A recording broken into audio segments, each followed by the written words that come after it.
Good afternoon, everyone. Today, I want to speak about something tender, something raw, a topic that at its heart touches on vulnerability, resilience, and the quiet ache many women carry.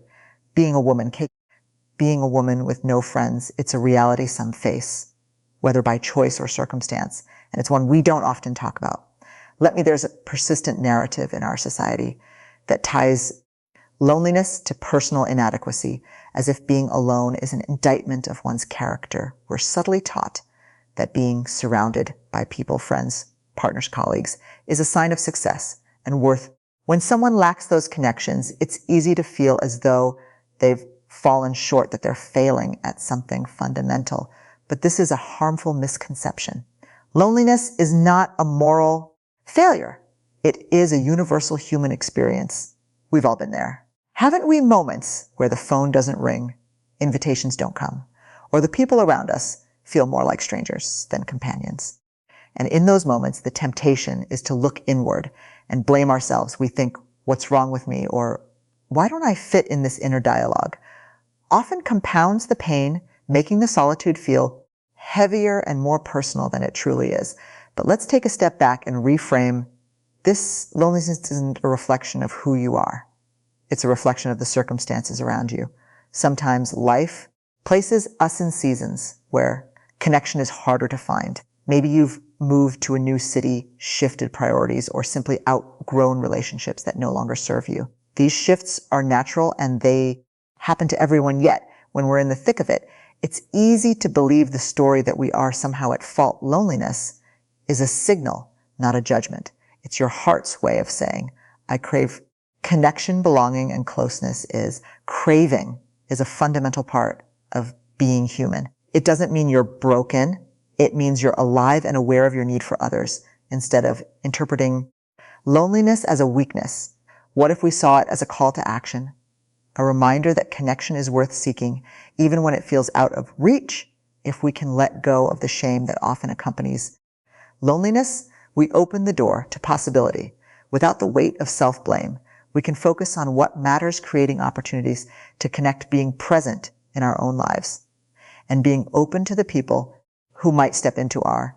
And most importantly, we can learn to offer ourselves the kindness and compassion we so readily offer. Others' loneliness is a chapter in your story, not the title of your book. It is temporary, not a permanent mark on your identity. When we find ourselves in a place of loneliness or disconnection, our minds often become the loudest critics. They weave stories about why we're in this place, stories that feel so convincing they begin to shape how we see ourselves in the world. These stories can be subtle, small whispers of doubt, or they can roar, drowning out any possibility of hope. Think about the narratives you might have told yourself at times. I'm too much for people. I'm not interesting enough. Or people leave because I'm not worth staying. For these thoughts might start as fleeting moments of doubt, but the more they repeat, the more they take root. And once they're rooted, they influence not just how we see ourselves, but also how we interact with others. For example, if you believe you're too much, you might begin to hold back in conversations, not sharing your thoughts or feeling for fear of overwhelming others. If you believe you're not enough, you might withdraw, avoiding opportunities for connection altogether. The tragedy here is that the very behaviors these stories inspire can reinforce the loneliness they emerge from, creating a cycle that feels impossible to break. The thing about these stories is that they rarely come from nowhere. Often they're echoes of past experiences, relationships that hurt us, moments when we felt rejected, or cultural messages that told us we had to be a certain way to be loved. While those moments might have been real, the conclusions we draw from them often are not just because someone once made you feel small. Doesn't mean you are small. Just because you've been left out doesn't mean you're destined to be excluded forever. But here's the catch. These stories are powerful because we rarely challenge them. We accept them as truth without questioning their origins or validity. And yet when we start to examine them, something incredible happens. We realize they are just that. Stories, they're not facts, they're interpretations, and interpretations can change. What if, instead of believing the story that you're not enough, you told yourself a different one? What if you reminded yourself that you are worthy of connection simply because you exist? What if instead of seeing rejection as proof of your inadequacy, you saw it as part of the human experience, something everyone faces at one time or another? Challenging these stories isn't about pretending everything is perfect, forcing positivity. It's about recognizing that the way you talk to yourself matters. It's about understanding that the narratives you hold on to can either keep you stuck or set you free. And the most beautiful thing, you have the power to rewrite them, even if the new story feels unfamiliar at first. Even if it takes time for your heart to believe it. Every step you take toward a kinder, more compassionate narrative is a step toward breaking free from the trap. And in that freedom, you'll find space for connection, belonging, and hope in a world that often celebrates perfection, strength, and self-reliance. Being vulnerable can feel like the last thing you want to do. Vulnerability is risky. It's uncomfortable. It's exposing the part of yourself that could be misunderstood, rejected, or ignored. Yet it is also the very thing that creates genuine connection. Without vulnerability, relationships remain superficial and belonging feels just out of reach. When you think about the people you truly feel close to, the ones you trust, it's not their perfection that draws you in. It's their humanity, the moments when they let their guard down and allowed you to see their fears, dreams, and struggles. There's something deeply magnetic about honesty, about someone daring to say, "This is who I am, flaws," and all it invites us to do the same. But stepping into that kind of authenticity requires courage. It means opening ourselves up without guarantees showing up, even when the outcome is uncertain.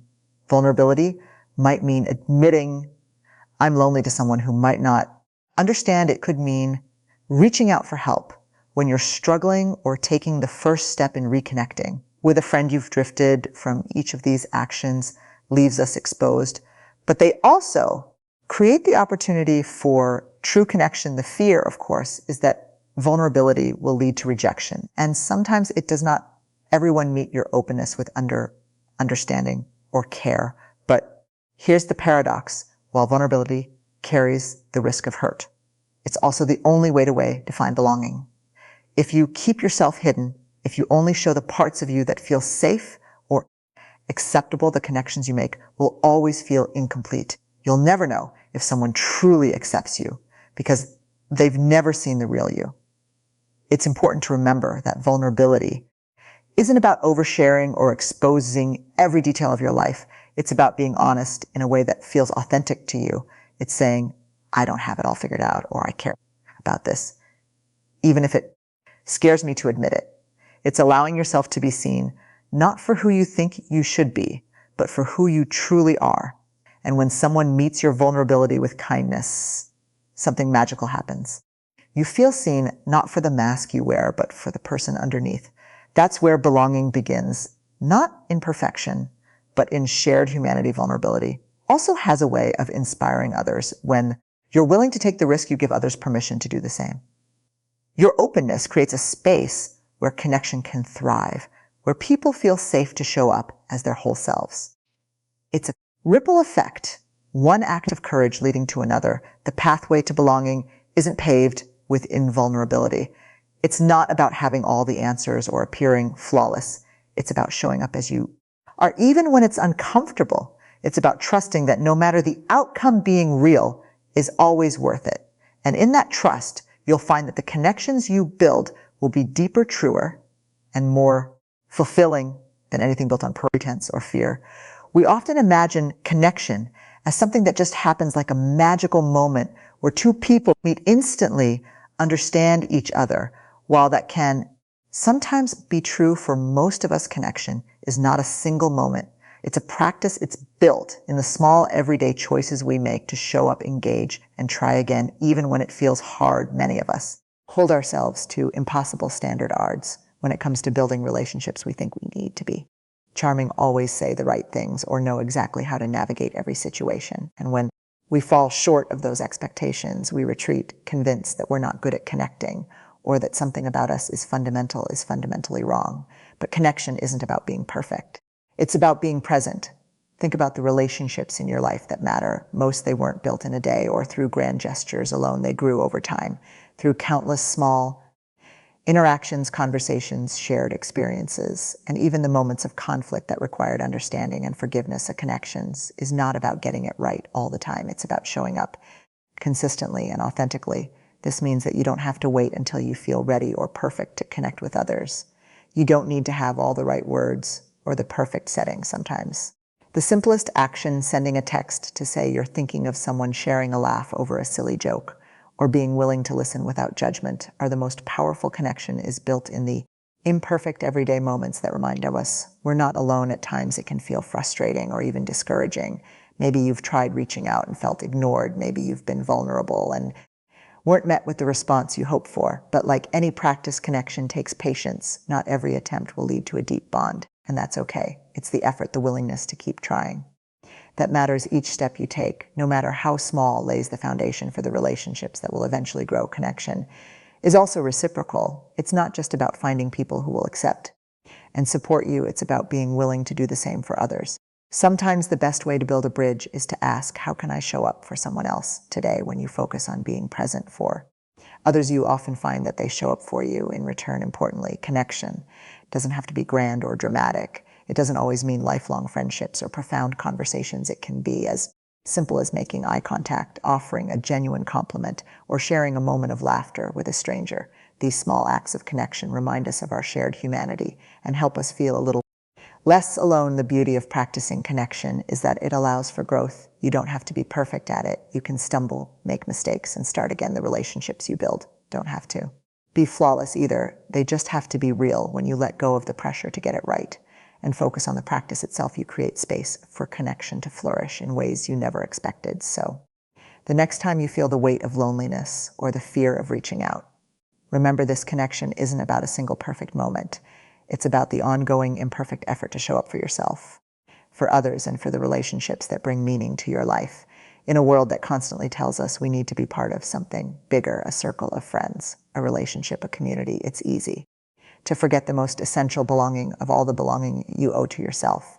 Before you can find connection with others, before you can truly feel at home in the world, you must first feel at home with yourself. This is not always an easy journey, but it is one worth taking. Belonging to yourself means embracing who you are without conditions or exceptions. It's the decision to stand by yourself, even when others don't. It's giving yourself the grace to be imperfect, the compassion to heal, and the courage to grow. So often we seek validation outside of ourselves, hoping that if someone else approves of us, it will fill the gaps in our self-worth. But the truth is, no amount of external validation can substitute for the deep, unshakable foundation of self-acceptance. This kind of belonging doesn't mean you won't feel lonely or long for connection with others. Those desires are human and natural. But when you belong to yourself, loneliness doesn't define you. It becomes a feeling, not an identity. You understand that your worth isn't determined by who shows up for you, but by your ability to show up for yourself. Belonging to yourself also means becoming your own safe space. It's learning to listen to your needs, honor your boundaries, and trust your instincts instead of relying on others. To fill your emotional gaps, you learn to meet your own needs first. This doesn't mean you won't need others or that you should isolate yourself. It simply means you approach relationships from a place of wholeness rather than emptiness. Imagine what it would be like to treat yourself with the same love and kindness you wish to receive from others, to celebrate your victories, comfort yourself in your struggles, and speak to yourself with compassion instead of criticism. When you belong to yourself, you no longer seek relationships out of desperation or fear of being alone. Instead, you seek them out of joy, curiosity, and a genuine desire to connect. This kind of belonging takes work. It requires unlearning years of messages that told you your value depended on your achievements, your appearance, or how well you fit in it. Requires sitting with uncomfortable emotions and resisting the urge to numb or distract yourself. And it requires choosing yourself over and over again, even when it feels easier to chase external approval. But the rewards are profound when you belong to yourself. You are free from the need to prove your worth, free to walk away from relationships that don't honor you, free to live a life that feels authentic and true. This freedom doesn't mean you won't face challenges or that you won't still crave connection.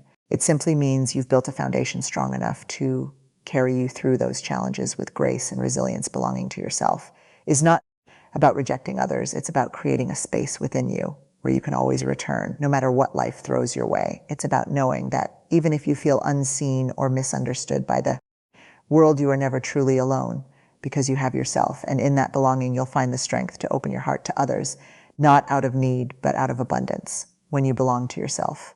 First, you stop chasing relationships that were never meant for you. Instead, you attract the people and connections that align with who you truly are. And when those relationships come, they'll feel different, not because they're perfect, but because they're built on a foundation of mutual respect and authenticity. You'll no longer feel the need to perform or hide parts of yourself to keep someone in your life. You'll know that the right people will see you, value you, and cherish you just as you are. In belonging to yourself, you unlock the kind of freedom and peace that no one else can give you. You learn to walk through life with your head held high, your heart open, and your spirit grounded in the knowledge that you are enough just as you are. We live in a world that celebrates networks, but undervalues depth. Being a woman without friends doesn't mean you're without value. It means you have an opportunity to build connections from a place of authenticity. So to the woman who feels unseen, unheard, or alone, know this: you are not defined by the friendships you lack, but by the courage it takes to keep your heart open to possibility. And possibility is where the magic begins. Thank you.